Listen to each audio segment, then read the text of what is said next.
কালকে এত সুন্দর একটা দিন গেল, কেমন ছিল মেকআপ? খুব সুন্দর, একদম লাস্ট পর্যন্ত থেকে গেছিল মেকআপটার। এত ভালো ভালো কমপ্লিমেন্ট পেয়েছি আমি। সবাই বলছে এত ভালো লাগছে। আমার ছোট বোন আছে, বলছে দিদিকে তো পুরো রাজরানী লাগছে। রাজরানীর মতনই লাগছিল কালকে, তো আমি বলেই গেলাম। আর সব থেকে বড় কথা, তোমার মায়ের একটা মেকআপ নিয়ে বিশাল বড় ভয় ছিল। হ্যাঁ হ্যাঁ, মার পছন্দ হয়েছে, মার খুব পছন্দ হয়েছে যে না মেকআপটা এবার খুব সুন্দর হয়েছে। মার খুব পছন্দ, ভালো লাগলো শুনে। আজকে কেমন চাও? আজকে আমি তোমার পছন্দ মতো, তুমি তোমার নিজের পছন্দ মতো করো, আমার নিজের কোনো ক্রাইটেরিয়া নেই, আমাকে যেমন ভালো লাগবে। কালকেও নিজের পছন্দ মতো একটা রাজরানী করেছিলাম, আজকেও রাজরানী করবো। হ্যাঁ একদম।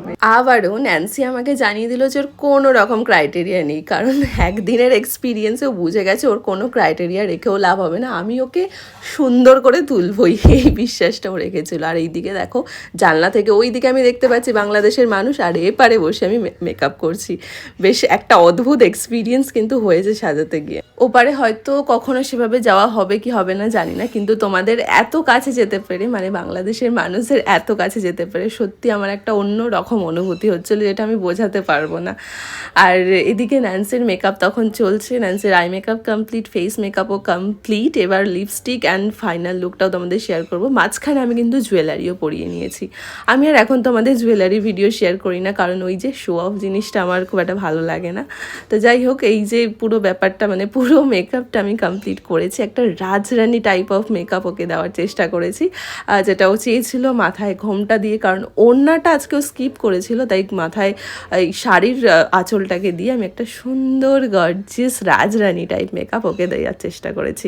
কালকেটা তো অসাধারণ ছিল, আর আজকে তো আরো ভালো লাগছে, মানে আমি ভাষায় বোঝাতে পারছি না, আমার এত ভালো লাগছে।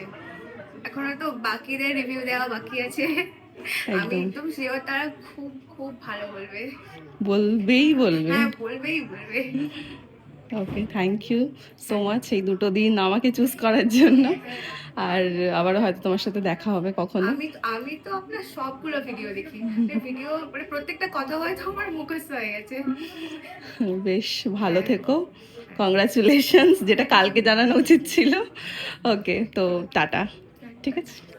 আবারও ন্যান্সির রিসেপশন মেকআপটা করার পর হাকিমপুর থেকে টানা 200 কিলোমিটার দূরে আমি আবারও চলে যাই আমার নেক্সট ব্রাইডের কাছে। লোকেশনটা ছিল বামুনিয়া, মানে এটা বর্ধমান থেকে আরও 35 কিলোমিটার ভেতরে।